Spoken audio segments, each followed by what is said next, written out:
السلام علیکم۔ اے یمن، اے فلسطین، اے غزہ کی پٹی میں، اے کشمیر کے مسلمانوں، اے ملک پاکستان کے مسلمانوں، اے ساری دنیا کے انسانوں، جس پر بھی ظلم ہوا اور جو دولت والوں نے ظلم کیا، ہر مذہب میں بھلائی ہے، وہ مارا جائے گا، وہ تباہ برباد ہوگا۔ اے محلوں میں بیٹھنے والے، اپنی دولت اور شہرت اور بے حیائی کے اوپر مان سمان کرنے والے، موت آئے گی۔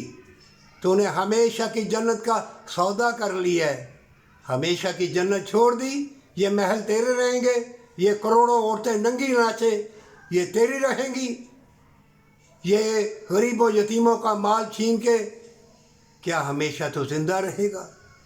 سوچ لے، وہی کامیاب ہوگا جو اللہ کی بارگاہ میں سجدہ ریز ہو کے اللہ کو دکھانے کے لیے عوام الناس سے نیکی کرے گا۔ اللہ کو دکھانے کے لیے بھلائی کر، زمین خزانے نکال دے گی، پتا پتا تیرا مطیع ہو جائے گا، ہر کھلتا پھول اس کی مہک تیری طرف آئے گی۔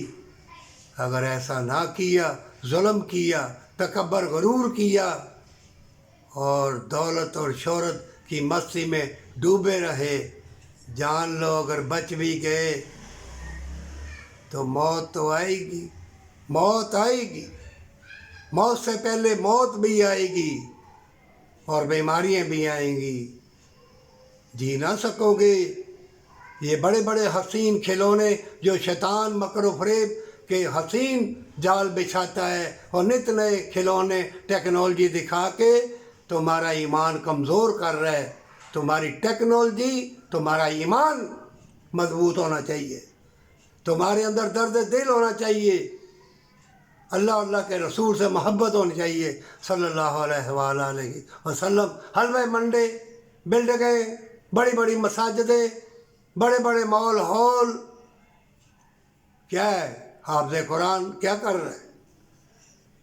مومن اللہ والا بن جا، توبہ والا بن جا، یا خلق خدائی کے ساتھ بھلائی نہیں کی، نہ تو عابد ہے، نہ عالم ہے، نہ تو حاجی ہے، نہ تو سخی ہے، نہ تو شہید رہے گا، یوں ہی مرے گا بس۔ اب بھی وقت ہے، اللہ والا بن جا، سجدہ ریز ہو جا اور خیر و برکت کی دعا مانگ، فتح تیری ہوگی۔